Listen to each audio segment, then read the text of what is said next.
আসসালামু আলাইকুম। আশা করি আপনারা সকলে ভালো আছেন। ইঞ্জিনিয়ার মোহাম্মদ হাসিবুর রহমান বলছি। তো আপনি কি মোটা হতে চান? আপনারা অনেকেই আমাকে মেসেজ করেন যে স্যার আপনি তো খালি ইয়ের কথাই বলেন, যে কিভাবে মানে ফ্যাট লস করা যাবে, হ্যাঁ চর্বি কমানো যাবে।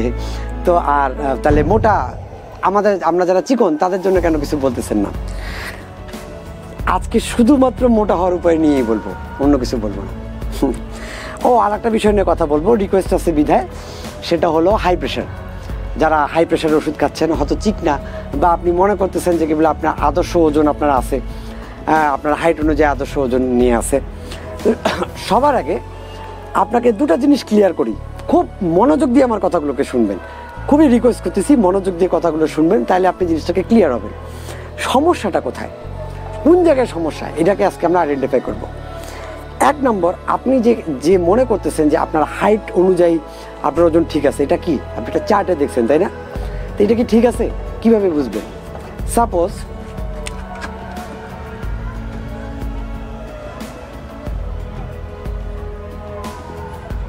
একটা মোটা লোক,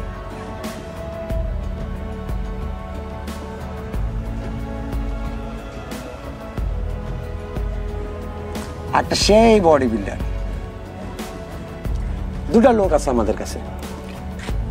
এর হাইট হলো দুজনই 5 ফুট 10 ইঞ্চি, দুজনই 5 ফুট 10 ইঞ্চি। তার মানে কি দুজনই সমান। দুজনেরই ওজন দিয়ে দেখা গেল যে 5 ফুট 10 ইঞ্চি অনুযায়ী আপনারা হয়তো জানবেন হয়তো 65 কেজি। হ্যাঁ ঠিক আছে, দুজনই 65 কেজি, 5 ফুট 10 ইঞ্চি, দুজনই 65 কেজি। এখন আপনি উচ্চতা অনুযায়ী দুজনই পুরুষ, আপনি উচ্চতা অনুযায়ী দেখলেন যে এটা ওয়েটটা আছে, হ্যাঁ 65, 70, 72 যাই হোক আছে। আপনার কাছে প্রশ্ন হলো, আপনি তো চার্ট দেখে বলতে দুজনই সুস্থ, দুজনই আদর্শ ওজনে আছে, তাই না? চার্ট অনুযায়ী হাইট অনুযায়ী ওয়েট ঠিক আছে, কিন্তু একটা হলো এই শেপ, একটা হলো এই শেপ, একটা হলো চর্বি মর্বি সহকারে 65, আর একটা শুধু বডি মানে সেই বডি সে 65। এখন বলেন কে সুস্থ কে অসুস্থ? এটা এখন আমাকে বুঝাবেন আপনারা। যে আপনারা ওই যে মানে গুগলে সার্চ করবেন, দেখবেন আদর্শ ওজন, এরপরে দেখবেন যে আরে আমার তো হাইট অনুযায়ী ঠিক আছে, অথচ এদিকে ভিতর তো নাই, চর্বি দিয়ে ভর্তি। ওই যে জিনিসটাকে আপনি বিশ্বাস করতেছেন, আপনি এই জিনিসটার অ্যান্সার আমাকে এখন দিবেন যে কে এখানে সুস্থ, যে আসলে সমস্যাটা কোন জায়গায়। পৃথিবীতে কোনো আদর্শ ওজন বলে কিছু নাই, পৃথিবীতে আদর্শ ওজন বলে কিছুই নাই। একটা হিউম্যান বডির আদর্শ ওজন কেউ কখনো ঠিক করে দিতে পারে না, বডি নিজেই এটাকে ঠিক করে। কিভাবে, এটা এখন আপনাকে ক্লিয়ার করব। এই দুজনের মধ্যে এখন আপনাকে কাকে স্বাভাবিক মনে হচ্ছে? এমনও তো হইতে পারে যে এই ব্যক্তিটা পরবর্তীতে আরও মাসেল বিল্ড আপ করো, আরও বডিটা বানাইলো, তারপরে সে হয়ে গেল 70 কেজি। আপনি কি এখন তাকে বলবেন সে ওভারওয়েট হয়ে গেছে? সেটা কি বলবেন আপনি ওভারওয়েট? তাই তো বলবেন, কারণ চার্টে তো দেওয়া আছে 65, আর আপনি তো এখন বলতেছেন যে কি বলে চার্ট দেখে তো আপনি বলবেন এই লোক তো ওভারওয়েট, তাই না? তাহলে এখন সমস্যাটা কোন জায়গায়? সমস্যাটা হলো আমাদের মানে চিন্তা ভাবনা। আপনাদের চিন্তা ভাবনাগুলোকে আগে লাইনে আনতে হবে, ঠিক আছে? আপনাকে ঠান্ডা মাথা জিনিসগুলোকে বুঝতে হবে।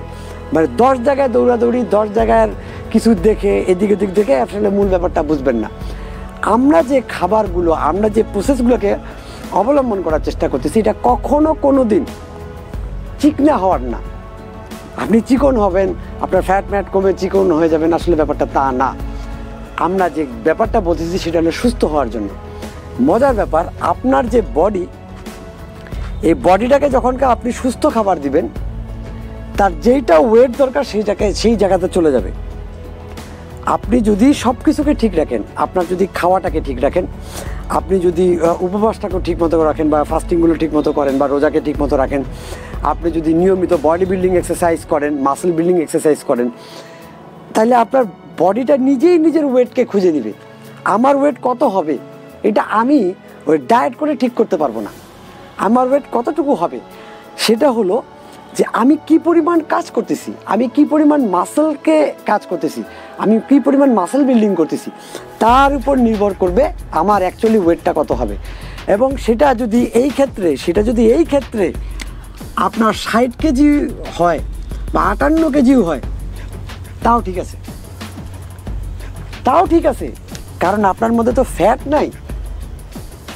আপনি মিষ্টি কয় কেজি নিছেন, আপনি মিষ্টির বাক্স সহ ওজন করতেছেন কেন? বাক্স ফেলায় ওটার মিষ্টি কতটুকু আছে সেটা মাপতেন না। আপনি বাক্সও তো পাইছেন, ওখানে তো ধরেন যে অনেক ক্রিয়া, গরুর মাংস কিনে আনছেন, ওটার মধ্যে হাড্ডি চর্বি তো অনেক, মাংস কই? তো 1 কেজি সলিড মাংস বাজার থেকে আনা আর 1 কেজি হাড্ডি চর্বি মাংস সহ কোনো দিন এক হয়? তো এই জিনিসটা আপনাদের মাথায় ঢোকে না। এই জিনিসটা নিয়ে আপনারা এখনো পর্যন্ত জিনিসটাকে বুঝতে পারতেছেন না যে সমস্যাটা কোন জায়গায়। আপনি চার্ট দেখতেছেন আর মনে করতেছেন যে আমি তো এই, আপনি চিকন, আপনার স্বাস্থ্য নাই, কেন নাই? আসেন সেটা এখন বের করব, আজকে সেটাই বের করবো। আপনি যে চিকনা কারণটা কি? প্রথমেই আর একটা জিনিস আবার বলি, আপনার বডি এটা সম্পূর্ণ নির্ভর করবে হলো আপনি ওয়েটটা নির্ভর করবে আপনি কী পরিমাণ এক্সারসাইজ করতেছেন। এক্সারসাইজ করার সাথে নির্ভর হবে হলো মাসেল বিল্ডিং।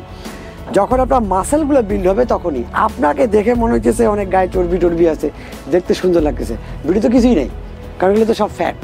ভিতরে সলিড যে জিনিসটা আছে সেটাকে আপনি দেখাতে ভয় পাচ্ছেন যে এই রকম ডায়েট করলে তো আমি চিকন হয়ে যাব। আরে কেন চিকন হবেন বোঝেন, আপনি কেন চিকন এবং আপনার সমস্যাটা কোথায় এটা নিয়ে আমরা বোঝার চেষ্টা করতেছি। আপনি সকালে কি খান? রুটি খাইছেন, সাথে একটা আলু ভাজি খেলেন, হ্যাঁ, বা মিষ্টি জাতীয় কোনো সুজি টুজি খান, এই তো। দুপুর কি খাইলেন? ভাত। তারপরে দেখা যাচ্ছে যে আপনারা আর কি খান? এর মধ্যে তো দুপুরে আবার একটা সিঙ্গাড়া মারা দিয়েছেন বা বিস্কিট, হ্যাঁ, বিস্কিট বা সিঙ্গাড়া পুরি, এটা তো ধরেন যে 11টার দিক খাইছেন মনে হয়। না খেলে আলহামদুলিল্লাহ, ভাতের সাথে শাকও নাই, সবজি একটু খাইতে পারেন না আপনারা। এরপর হলো যে ভাজি, ওনারটা ভাজি আর মাছ মাংস।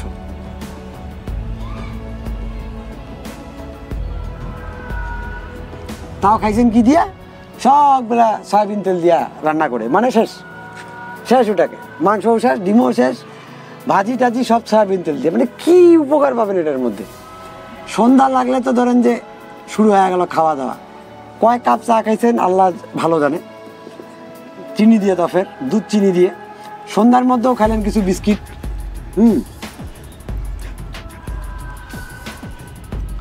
বা পুরি সিঙ্গাড়া। আর রাতে এটাই তো খেলেন, খালি ভাত খাবেন, কোনো একটা ভাজি খাবেন, আবার রাতে তো মাছ মাংস খাবেন না। আমরা কি জানি, একটা মানুষকে সুস্থ থাকার জন্য খাবার খাইতে হয়, সুষম খাবার খাইতে হয়। সেই সুষম খাবার কি? সেই সুষম খাবার হলো কি?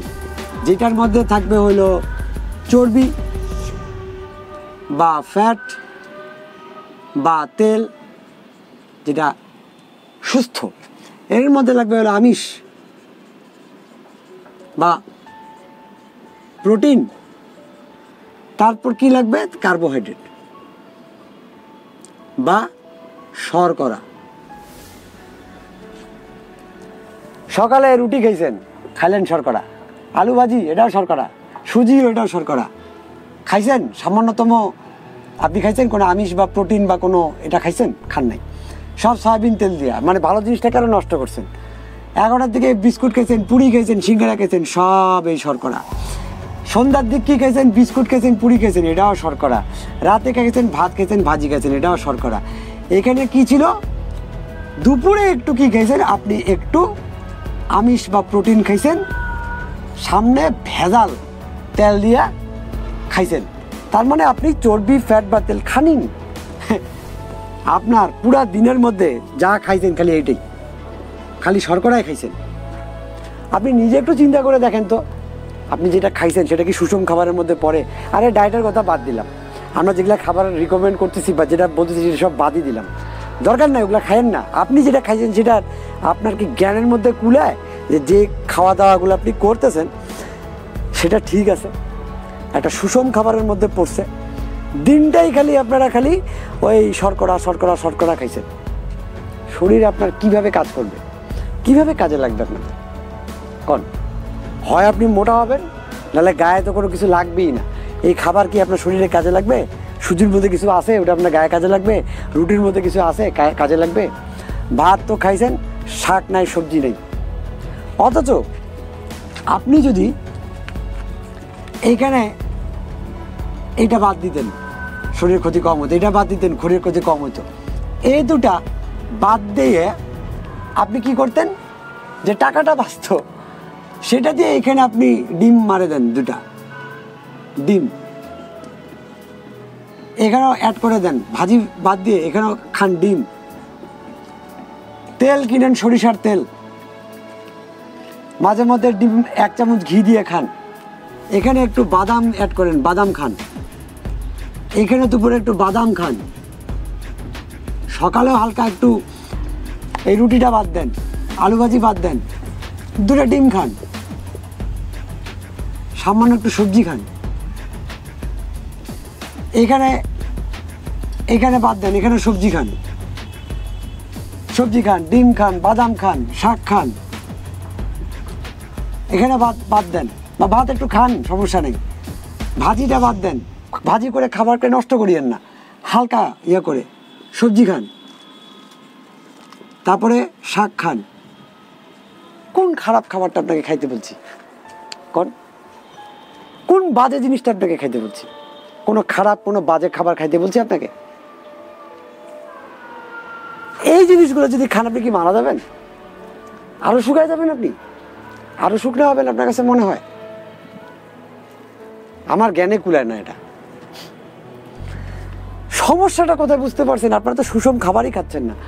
আপনি যেই খাবারটা খাবেন সেটার মধ্যে আপনার চর্বি থাকতে হবে, ফ্যাট থাকতে হবে, তেল থাকতে হবে, চর্বি জাতীয় খাবার খাইতে হবে, বাকি ফ্যাট জাতীয় খাবার বা স্নেহ জাতীয় খাবার, সেটার মধ্যে নির্দিষ্ট পরিমাণ প্রোটিনও থাকতে হবে, সেটার মধ্যে নির্দিষ্ট পরিমাণ শর্করা থাকতে হবে।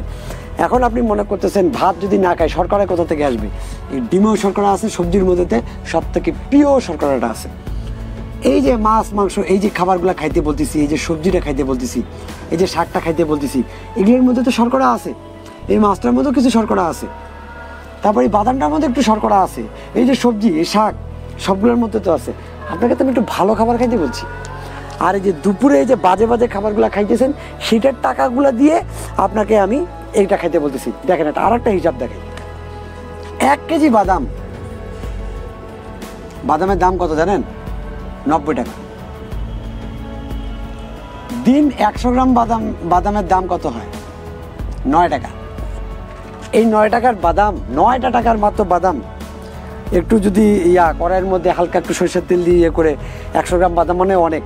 দুপুরে 50 গ্রাম খেলেন, সন্ধ্যায় 50 গ্রাম খেলেন, শরীরে কাজে দিবে না? সিঙ্গারা পুরীর থেকে তো কম দাম। দিনে যে 4-5 কাপ চা খাই ফেলাইতেছেন, সেটার থেকে তো কম দাম। আপনাকে চিনি খাইতে মানা করা হইতেছে, চিনির একটা দাম আছে। ওই টাকাতে ভালো কিছু খান। বন্ধু বান্ধবের সাথে আড্ডা মারতে যায়, আপনারা ওখানে খাইতেছেন হইলো অনেক কিছু। একটা হাঁসের ডিমের দাম সর্বোচ্চ 11 টাকা। তো 2টা হাঁসের ডিম সারাদিনে খাইতে পারবেন না?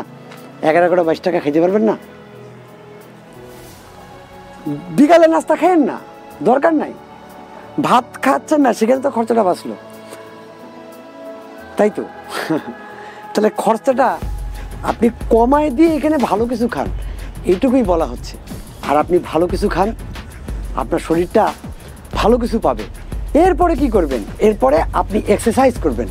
যখন আপনি ঠিকমতো এক্সারসাইজ করবেন, যখন আপনি মাসেল বিল্ডিং করবেন, তখন মাসেলের ওয়েটটা হবে আপনার অরিজিনাল ওয়েট।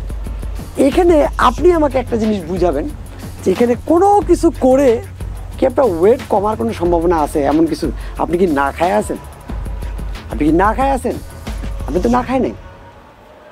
আপনাকে জাস্ট বলা হইতেছে বাজে খাবারগুলো খায়েন না, বাজে জিনিসগুলোকে বাদ দেন। সিগারেটটা খাওয়া যদি অভ্যাস থাকে, কমায় দেন, আস্তে আস্তে বাদ হয়ে যাবে। সকালে রুটি আন্দাজি খাইতেছেন, পেট ভরে না, শরীরের কোনো কাজেও লাগে না, যার কারণে সকালে নাস্তা খাওয়ার পরে 11টা 12টার মধ্যে আপনার খিদেটা লাগে। কেন জানেন? ওটার মধ্যে কিচ্ছু নেই, একদম ফেক একটা খাবার, শরীরের কোনো কাজে লাগতেছে না এটা। সেখানে যদি 2টা ডিম খান, একটু বাদাম খান, একটু শাক খান, একটু সবজি খান, শরীরের কাজে দিবে। দুপুরবেলা এতগুলো ভাত খান না, অল্প একটু ভাত নেন, অনেকগুলো সবজি নেন, অনেকগুলো শাক নেন, মাংস খান, মাছ খান, ডিম খান, একটু বাদামও খান, শরীরের কাজে দিবে। বা 1 বাটি সালাদ নেন। রাতের বেলা এত কিছু খাবারের দরকার নেই, এতগুলা শাক সবজি, শশা দিবেন, টমেটো দিবেন, গাজর দিবেন, কুচি কুচি করে কাটে খাই নিলেন। ভাতটাই খাইতে হবে এর কোনো মানে আছে? এগুলা খায় পেট কি ভরবে না?